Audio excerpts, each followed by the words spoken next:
Hi, this is Jennifer Rhodes, and this is kind of a brief introduction to flipped classrooms for this week's lesson, and I hope you enjoy it. The first question was, does flipped classrooms work for all ages and all types of learners? Since there is a different preference for each type of learner, it likely doesn't focus so much on their age, but so much on their personalities, their backgrounds, their strengths in what they learn, their weaknesses, what they need to work on, what they need to have included in their lesson, whether they need a face-to-face interaction, or if they prefer to read, or if they prefer different types of learning types, such as visual, auditory, kinesthetic, and read-write. And a flipped classroom can focus on those, since the teacher can plan to include different types of the same source, and the students can choose whichever they would prefer to use while they're at home, and they can then proceed to whatever the quote-unquote homework is at the school. And some reasons that I listed of why it could work is that it keeps students up to date even if they're absent or homebound, which is very helpful, especially at the school that I work at. There are quite a few homebound students or students who get sick quite often and have to miss a lot of school, which can be pretty harmful for their lesson. But if they can still study at home and they just have to show what they learned at the school, and even in that case they can probably do it via webcam, that would be a lot more helpful. It can prove to be a good resource for teaching assistants and class supports and people who either have to take over because the teacher is absent, or they have to help out the substitute. It can also be helpful for the substitute, him or herself, and they can look at the flipped classroom themselves, the lesson that was given to the students, or they can test to see what the students learned, to see if maybe the students can tell them what they learned, and the teaching assistant can be, oh, this is what the lesson is for the day, things like that. It's kind of a balance of information that could be very helpful for everyone involved. And it also helps with review, since they're going over the lesson themselves at their own pace at home. If they didn't understand how the teacher would explain it, for example, they can go over it again at home until they do, or they can go through another type of method. Like I mentioned before, using different learning types for the same source can be very helpful. However, there are some situations where a flipped classroom may not work, and it includes financial limitations, since a flipped classroom requires some kind of technology for the student to have. If they don't have that technology, like if they don't have a computer, in my situation, the Chromebooks that are handed out to the students have to stay at the school, so they can't take them at home, and some students depend on those Chromebooks for their source of online information. That could prove to be an issue, which can be worked around. Teachers can hand them a paper version of the assignment, or a recording of some kind, though that would defeat the purpose of having a flipped classroom if they still have to take some paperwork home. Students, especially younger students, I've noticed, can be unable to or unwilling to do their part at home. If they have to do the lesson at home, it's not a constant issue, but it is a likely issue where the students will depend on either catching up on the fly when they get back to school, or through their friends, if they have to show what they've learned in the classroom. Then they could just skip the lesson entirely and just do it based on memory, just long enough to show that they know enough to satisfy the teacher, essentially. Like I said, it's not a common issue, thank goodness, but it is something that I've noticed, and that is something that could happen, especially among K through 12 students. As for higher education students, it's less likely, but it is also a possibility in that sense as well. There's more work for teachers, since they have to make a lesson plan for several days at a time instead of just one.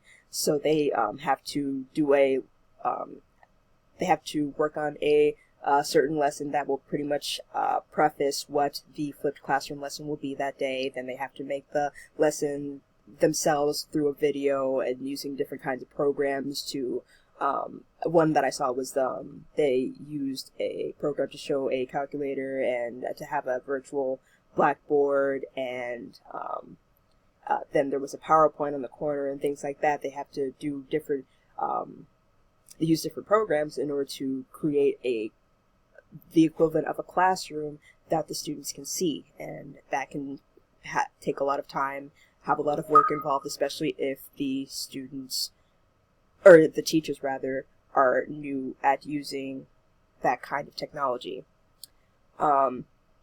And a lack of in-person interaction. Although you are interacting with your students still, even if you're using a flipped classroom, you're just interacting with them through the homework, quote unquote, instead of the classroom lesson itself. One important factor that some students need, is for their teacher to be there with them while they're going through the lesson. There are some students that I have to sit and work with personally in order for them to catch up with the material. And although it is a possibility for them to review the flipped classroom lesson as often as they want to, that doesn't necessarily mean that they can understand the material without going through it in person, because you need to understand what specifically they don't understand, if that makes sense. The next question was to list 2 examples of flipped classroom lectures and demonstrations, and I found quite a few. The K-12 example is more specific, and the higher education one is a little more broad. The K-12 lesson showed a 5th grade science class. In the previous day, they can set up their notebooks and the safety contract that you do in every science classroom. You have to memorize and understand the safety contract. And then at home, they can watch the safety video. This is basically the first day of the safety video.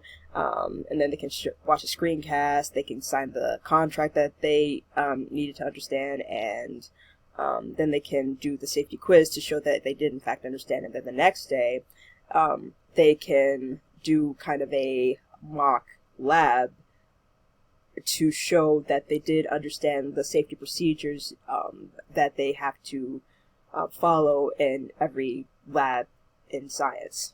The higher education example is blended MOOC, which stands for, I believe, Mass Open Online Course, and that's essentially just a blend of online and in-person interaction, which I suppose is the definition of a flipped classroom, and just a regular classroom, where you can have meetings both inside and outside of the classroom, and it's going to be a more successful with higher education students, who are going to be more likely to participate in online meetings since they're so common in colleges. And finally, tools that can be used in a flipped classroom. BlendSpace is a pretty popular one, especially in middle school, where you can have a list of different sources that are for the lesson, and students can access them whenever they want to. It can be videos, it could be articles, it could be worksheets that they have to work on, and other things like that. And it can work in either situation. It can work in the classroom and it can work at home, and then they can show what they've learned either in front of the teacher or as homework. TED Talks are very common, especially in higher education courses. I can think of quite a few times where there was a TED Talk that was closely related to the lesson, and it was either short enough to preface said lesson, or it was long enough for the professor to show it, and then the students could have a discussion amongst themselves. And it's a good way to show a resource that's related to the lesson at home, and they can show what they've learned after maybe taking notes or talking in a discussion forum, or different things like that. And finally is VoiceThread, which is what we used in the first lesson of this class, where you can show different pictures, videos, sound effects, audio clips, etc., and you can share it with whoever you need to see the lesson. And these are pretty popular sources. Bloodspace being popular for K-12, TED-Ed being popular for higher education, can be used for K-12, but I've seen it more often in higher education, and VoiceThread can be used for both. And that's the reason I ended up choosing those three.